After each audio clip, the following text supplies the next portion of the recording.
now 14.8 seconds back from Jürgen Roland's time for Bram Tankink. It's a job well done.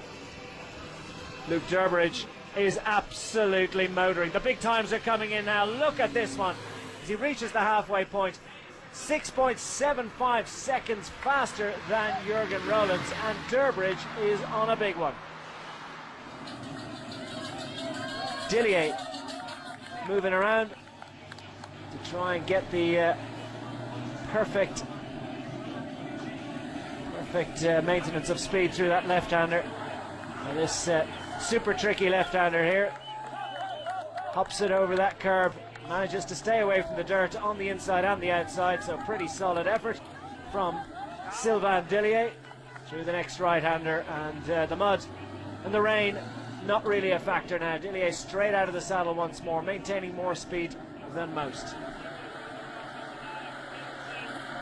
Well, Durbridge is a picture of pain.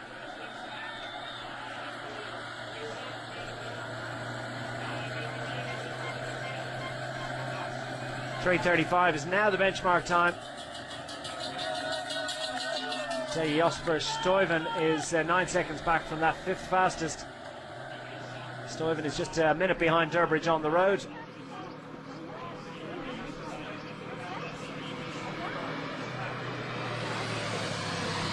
There it is, Stuyven through the halfway point. Yeah, strong performance by Stuyven. Still a good time trialists to come, but this man has got quite a wee bit to do now.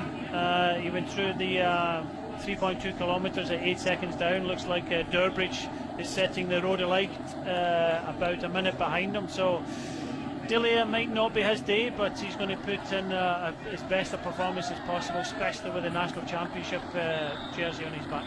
Well, 10th on the time trial, the individual time trial stage of Giro d'Italia in Apeldoorn.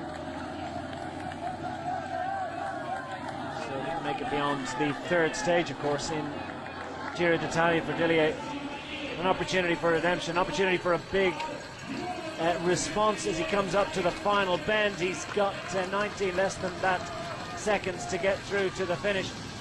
With 300 metres to go, it's not going to happen in terms of setting the fastest time, but nonetheless, he's certainly honoured the Swiss national time trial champions jersey, and he has put himself into contention in the early days of Tour de Suisse. Dillier racing to the line in front of home crowds, just over 8 seconds back, and third fastest on the podium at the moment. That's a solid effort from Dillier. Don't forget, Fabian Cancellara is coming up a little later on. He's second last man off. Michael Matthews third last. Geraint Thomas off the start ramp at 17:27. Here he comes. This looks like it could be the fastest time now. Luke Durbridge into the finishing straight. 300 metres to go. Durbridge is flying to the line. He's flying to fastest time. No one is going to prevent this, surely, as he gets out of the saddle for one final push. It's absolute agony for the man from down under as Luke Durbridge from Orica Greenedge races to the line. It's absolutely hellish. Will he be able to hang on? It's going to be so close by the narrowest of margin. Well, just a couple of to make that 7/10 of a second back. It looked as if for a moment on our screens the time was indicating that he was faster, but Durbridge, that ever so slightly gentle rise to the line, costing him dear. 7/10 of a second he misses out by, agonisingly close, but just about hanging on for the moment is Jürgen Roland, as Luke Durbridge frustratedly finds out, and Rollins goes, woof, that was close. It was close, but I tell you what, Luke Durbridge, the last Peter Winning came round here, but Luke Durbridge absolutely died in that last 200 metres there. He was in a huge gear coming up there, and you could just see the energy sapping out of him. Well, it's just under 1% the final 300 metres, and you know you wouldn't really rate that as being a hill, but I tell you what, when you're going to the line, you've given everything, and he's trying to survive on a massive gear like that. Well, Durbridge got it all out, there's no doubt about it, just missing out by the narrowest of margin. Higher cadence for Jasper Stuyven, and a very impressive effort, not quite going to be good enough to unseat Jürgen Rollins. Nonetheless, he's well into his Tour de Suisse week. For Jesper Stuyven in time 11th fastest, just over 12 seconds back. So for a moment it looked as if Durbridge had done enough, but just as the time corrected across the finish line, he discovers that he's 7/10 back now. Jan Izagir, former national time trial champion, if memory serves. As we get the data indicating the power and heart rate figures that he's putting out. So just over 500 watts as he crested the rise there, and 180 beats per minute for Jan Izagir. Those are the numbers. Some riders like to look at the dash and try and make the calculation specifically about power, but in a prologue they're less likely to have time or the inclination to look at it. It's absolutely about going flat chat. Here's a man who's well able to time trial, Jean-Christophe Perrault, former national time trial champion, man who came over from mountain bikes late in his career, late in his professional career, and has had a rebirth as a road racer. Fantastic podium finish in the Tour de France, but coming back off that injury, in that horrific injury really, in the Tour of Italy, and he crashed on that roundabout and ended up face planting. Really didn't make for pleasant viewing. I'm sure it wasn't a pleasant experience for Jean-Christophe Perrault, but he's back in action. Got to test his form in Tour de Suisse this week. Now Jan Izagir, not quite as fast as Luke Durbridge through to the halfway point. He's a man who'll look to the climbs later in the week to really make his mark. 8.5 seconds back. Izagir is on strong stage race form so far this week, always contended. And that is a tricky little combination, isn't it? That left-hander into that right-hander over the ramp just as they are in the braking zone. So complicated, no doubt about it. This next one, we remember Alex Dowsett kicking out the right wheel, the back wheel. Jan Izagir, Spanish rider, as Jean-Christophe Perrault.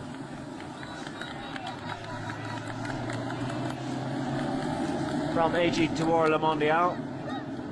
They have other opportunities, of course, and at this age, at this stage of his career, can Perrault be a challenger in 3-week stage races? Can he be a challenger in 1-week stage races? Well, I tell you what, I wouldn't be the one to tell him that he can't, because Perrault believes that he has what it takes.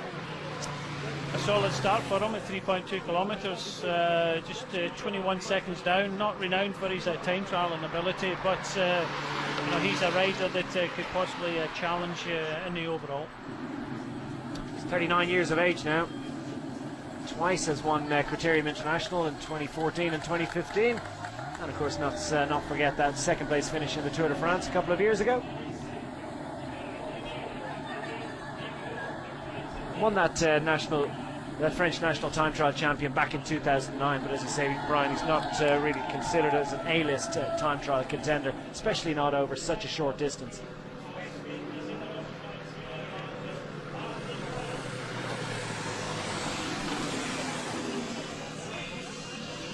So De Vries from the Astana team. Solid effort, but 14 seconds down through the halfway point. He's not going to be able to make that up. Izagir, 8 seconds is also a bit of a tall order, but what's he say for the second half? Of those that can climb mountains and believe they've got a chance in a 1-week stage race, well, Izagir would be one of the better time trialists, so it'll be interesting to see what time perhaps that he can gain on the GC contenders, and whether it'll be significant when they get to those really big climbs later in the week. Quick reminder, it's a 9-day race, second stage. Tomorrow's Sunday stage, 187.6 kilometres with those 3 Category 2 ascents of the Allen Vinden. It's a circuit race. Then they've got a couple of sprint days, and then the mountains begin in earnest on Wednesday. It's a short stage, 126 kilometres on the way down to Carry, but it concludes some very, very tough climbs. Tim Wellens out of the saddle. 4, 3, 2, 1, close. He's in for almost a track start, wasn't he? Couldn't wait to get going. The man from Belgium loves to go on the late breakaways. So often it works out for him. So Isaguirre, fourth fastest through 5.3 kilometres. Found himself 7 seconds back, so gaining on the back end of this course could be an opportunity perhaps to make up a little bit more time. Isaguirre, could he overhaul perhaps Martin Elminger? Could Jürgen Rollens even be in his... Well, it remains to be seen as he goes to the line. John Isaguirre, not quite going to be the fastest, but it's going to be a very impressive effort. That's a great start to the week for the Spaniard. As he pressed the tape, 5.4 kilometres, 5.4 seconds even in arrears. And that is a great effort. Fourth fastest for Jan Isaguirre, 5.4 seconds back on the man still sitting in the hot seat. Jürgen Rollens of Lotto Soudal is the fastest man in Switzerland this afternoon. Luke Durbridge sitting second at the moment. Martin Elminger third. Jan Isaguirre now fourth ahead of Sylvain Dillier. Grace Devenins is out there, and so too is Tim Wellens. Wellens very prominent through the spring. What's he got for the stage races? Well, obviously he's a huge talent for the future. Already won a good stage race last year with the Eneco Tour. So, looking at the way he rides, there's going to be opportunities for him, certainly in stages. But he's just one of these raw talents that is going to be a star of the future. 168 is his heart rate when you don't have a power figure for Wellens as he launches himself into this. It's nice to get the power figures, tough to read too much into them, but I suppose if you do have a power meter at home, you can rest assured it's a hell of a lot more than you can manage. Yeah, here's a man who could do a time. And he's certainly impressive enough. Johan Le Bon, par Française de Jeu, 8.7 seconds down on Luke Durbridge through the halfway point. Durbridge, of course, the fastest man to the halfway point, indeed fastest through to the 5.3 kilometre final intermediate split, but it's Jürgen Rollens that held on to the top spot by just under a second. It's Andrew Talansky. Can Talansky challenge in Switzerland? Can he then convert that form into something that he can take to France? Well, he's a mercurial figure, is Andrew Talansky. Solid Tour of California, indicating that the form is coming back. Winner, of course, of Dauphine Libéré in 2014.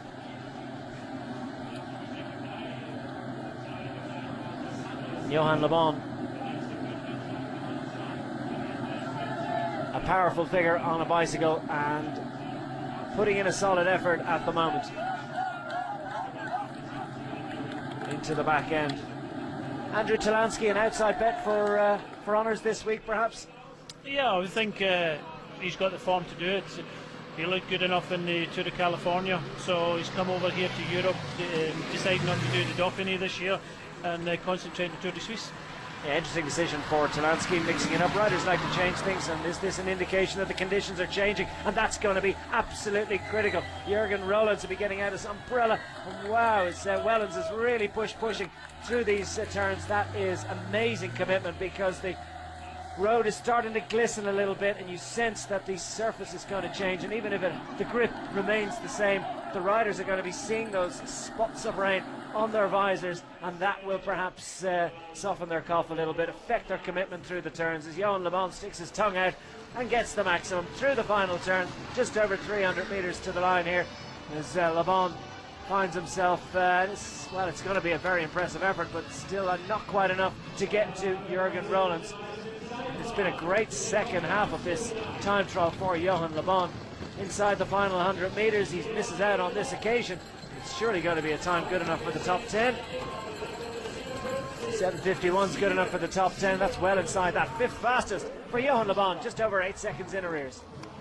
really lose anything in the second half of that time trial. No, he rode well, but just getting a little bit worried for the later starters now, because it's raining in some of the technical areas. We've already seen Wellens go through a couple of the risky corners. We've still got Hissink, Thomas, Petrov, Sanchez, Matthews, Cancellara and Spilak still to come. Well, this is surely going to really play into the hands of Jürgen Rollins, because these later favourites, these later riders are surely going to suffer a little bit. And these weather conditions, they've been so changeable over the last couple of days here in Switzerland, and that's likely to be the case for the rest of the week, I do believe. Through that tricky little left-hander, no difficulty for Tim Wellens, but there's some very challenging corners in the last kilometre. A squeak of the brakes. Wellens into his effort, and you wonder, as I said, even if the grip is there under the wheels, are the riders able to test it? Do they have the full commitment? Now Robert Hessink, no heart rate numbers for him, but he's got 47 watts currently applied on the pedals. And they've really smoothed out the data nicely, haven't they? Give us some sense of what they're maintaining. Hessink out of the saddle as Talansky finds himself 15 seconds back through the halfway point. And we have to remember, for the GC contenders, it's not necessarily about stage honours, it's about not leaking time to the other overall contenders. So that's what we're going to look at for these some of these riders coming a little bit later in the order. So just 4 riders left to make their appearance, and as I say it, Geraint Thomas is into action. The team leader for Team Sky, the man who finished second overall, just 5 seconds back in this race 12 months ago. Since then he's gone on to take victory in Paris-Nice and indeed in the Tour of Algarve already this year. Can he make it a hat-trick of stage race successes? Well, first of all, he's got to get through this prologue. For Geraint Thomas, it's got to be nervous moments when he saw the conditions changing. Tim Wellens into the final, finishing straight. It's going to be a great effort from Wellens. He's pushed hard all the way to the line, maybe the last rider not to see major condition changes under wheel. Not quite going to get to his teammate Jürgen Rollins, but nonetheless just 6 seconds back. 5th fastest for Tim Wellens. He finishes well, finishes fast, and a great effort from the young man Tim Wellens, but Lotto Soudal, as we see problems out the course, Hissink's car, so one of the inflatables has come down, and they'll have to really watch about the riders coming up behind now. Well, it's always an issue. We've seen it in the past, haven't we? Those inflatables are sustained by generators, just a little bit of compressed air, just been blowing it, and well, sometimes they run out of petrol or they fail for whatever reason, and those inflatable sausages can be a bit of an issue. They love them in Poland, don't they? They have about 1 million of them throughout every single stage, and you just wonder where they get all the petrol to keep them running. We've seen that in the past, and we just hope that no riders were delayed in any way by that. Not such an issue to delay the team car, as long, of course, as the rider doesn't have any sort of a mechanical issue. Through the final turn, takes the long way around that final turn, does Andrew Talansky, and he's in a world of hurt. It can be hard to concentrate on your line through smooth right-handers like that. As Talansky comes to the line, will he make it inside 8 minutes? Not quite. But Talansky is up and running in Tour of Switzerland, 24 seconds back. Still an impressive effort from the American rider.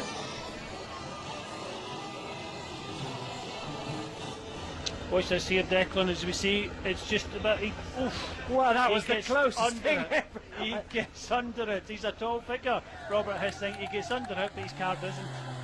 Well, he explored his core fitness there, didn't he? A little bit of limbo dancing from Robert Hessink, and great work from him. Now you're going to hear the cheers, you're going to hear some cowbell, you're going to hear them bang the boards, you're going to see some Swiss flags, because Fabian Cancellara is into the prologue of his final Tour of Switzerland. This incredible man, well, is in the final stages of his career as a racing cyclist, and he's into another time trial effort. He says that he hasn't trained on the time trial bike for years, but I'll tell you what, he can still get it out when he has to, and he won't be lacking for motivation.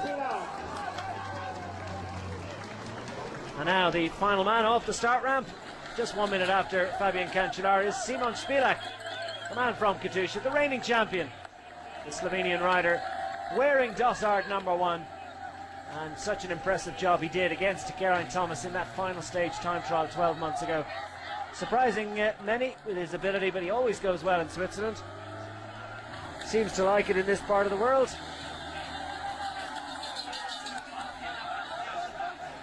And Spilak, 29 years of age now. As Cancellara, a little bit more advanced in years, 35 years of age. I wonder, is he regretting that decision to retire early? He says not, but he's having a pretty good year, isn't he? He's having a good year, and I don't think he'll regret it.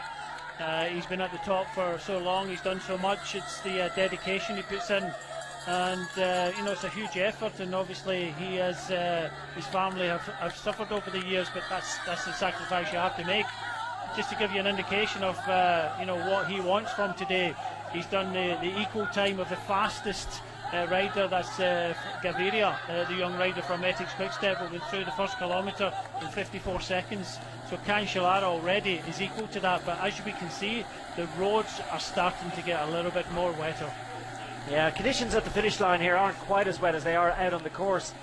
So it's when they get out into the countryside, you wouldn't believe the conditions could change that much in just 6.4 kilometres, but it is a bit disappointing, isn't it, for Fabian Cancellara? He's not really going to be able to give it socks around these corners, because he peaked at over 900 watts hitting the top of that climb. The highest number we've seen is somewhere in the mid 800s for some of the earlier riders, as Robert Hessink piles it on. Good effort here from Hessink, through and across the line, just failing to break 8 minutes, but still 20.7 seconds is decent effort there for Hessink. Yeah, good effort considering he's you know, his limbo dance because of the inflatable. But Spilak #1, he wears the as tradition, he wears the yellow jersey after winning it, defending champion. But you can just see the difference between Spilak and Cancellara over that small climb there. Spilak not quite the monster power generator that is Fabian Cancellara. As Geraint Thomas makes his appearance at the finish line, runner-up 12 months ago. This is going to be a very impressive effort indeed. Jürgen Rollins doesn't have to worry, but it's going to be well under 8 minutes for Geraint Thomas. It's going to put him well in amongst the GC contenders as he sets a time 7:50.87, just over 11 seconds back, and 10th on the timesheets for Geraint Thomas. And he will breathe a sigh of relief, because that is two things. That is a potential banana skin given the changing conditions that has been removed, and also, well, it's a very solid time indeed, isn't it? 5th fastest for Geraint, 13th fastest now for Geraint Thomas, 11 seconds back as the times are coming in from the later runners. You can just see that going through that checkpoint, Cancellara had to go onto the brake hoods, because, you know, it's just, you know, you can't do it now because the conditions are getting a little bit more worse.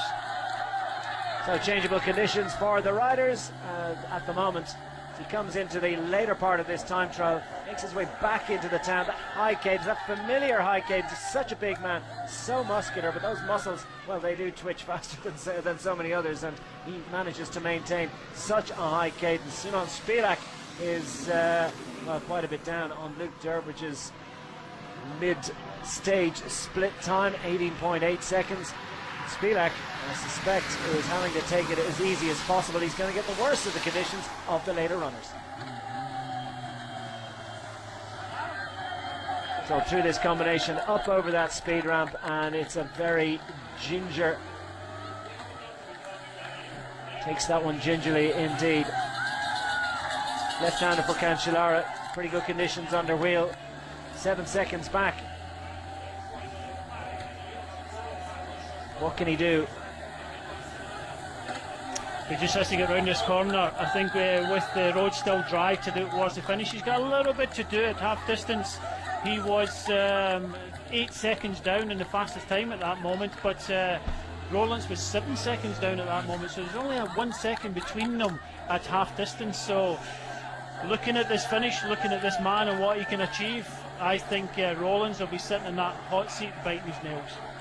He'll be feeling nervous indeed because well, Luke Durbridge really charged around the first couple of intermediate sprints and then died a million deaths on the run to the line, just missing out by 0.7 of a second. A more measured run, perhaps Jürgen Rollins. So we watch with interest, and there is the opportunity, the potential for Cancellara as Samuel Sanchez got that one done and dusted. Cancellara gets the cheers of the local crowd. 7 seconds back at 3.2 seconds. That puts him about 4 seconds. About the same time as. Yep, he's pretty much locked on time. Jürgen Rollins heading into the final kilometre. Luke Durbridge, as I said, died a million deaths. He had a 3-second advantage on Rollins and Cancellara, and just fractions of a second between Cancellara and Jürgen Rollins in the final kilometre. And the conditions in the final kilometre, nothing like as bad as they are out in course. Simon Spilak turns in and the bike almost flops over, manages to stay upright, but Cancellara is pushing to the line, and we're going to see him very shortly. Michael Matthews flashes across the line here. He's done and finished at this point as the camera picks up the local favourite, the all-time superstar of Swiss cycling. It is Fabien Cancellara, former world champion in the individual time trial, 3-time winner of Paris-Roubaix, winner of Tour of Flanders, but it's all about the prologue of Tour of Switzerland. As he races to the line, he gets out of the saddle for one final push. He's burying himself, he's trying to get everything out, he's back into the skis and killing himself to try and get through to the finish. Fabien Cancellara through to the line. Is he going to hang on? Yes, he does. 0.7 of a second to the good for Fabien Cancellara as he gives the home crowd what they've come to see. Simon Spilak is still out on course, but he's not going to threaten that one, and that looks very much like stage success for Fabien Cancellara. He couldn't have written a better script. What a fantastic ending. Rollins will be gutted by 0.69 of a second, but this is what the crowd came to see. You can see them all looking up to do the screen. He lunged, he got what it needed to take the victory here in the prologue. Still got the last year's winner to come, but like you say, he's not going to beat this time of Cancellara, and Cancellara will be hurting, but he'll absolutely love this in front of his home crowd. Oh, well, that it means so much to Fabien Cancellara. That is very shortly to be confirmed as his 11th stage success in Tour of Switzerland. Peter Sagan is 11, so it's a little bit of a battle between them, but we will give due respect to the reigning champion of Tour of Switzerland. Simon Spilak is through and into the final 300 metres, and a solid effort here from Spilak. He's stayed out of trouble, managed to keep the bike upright, and that for him is the most important thing, and it's a time that will keep him in amongst the general classification contenders later in the week. The man from Slovenia, at 29 years of age, is coming through to complete the prologue of the Tour of Switzerland, completed entirely in terms of all 176 riders have completed their effort now. 30 seconds back, and there is the man who's taken the victory on the day, the 11th of his career in Tour of Switzerland, and Fabien Cancellara in his final year. This is no victory tour. He's out there to do what he can to get as many wins as possible, and Cancellara has absolutely buried himself. I tell you what, Jürgen Rollins will shake this mount out, there's no doubt about it, because Cancellara didn't have the same conditions that Jürgen Rollins did, particularly when they were out in the country for a couple of those kilometres. It was a little bit tippy-toe under wheel. Cancellara managed to stay upright and get the power necessary to take a famous victory here on home soil. He got out of the saddle and thought the better of it almost immediately. And that is a study in power, commitment, concentration, and not a bad old sprinter's throw either. He's 35 years of age, but he remains one of the most imposing figures on a bicycle, particularly in the time trial.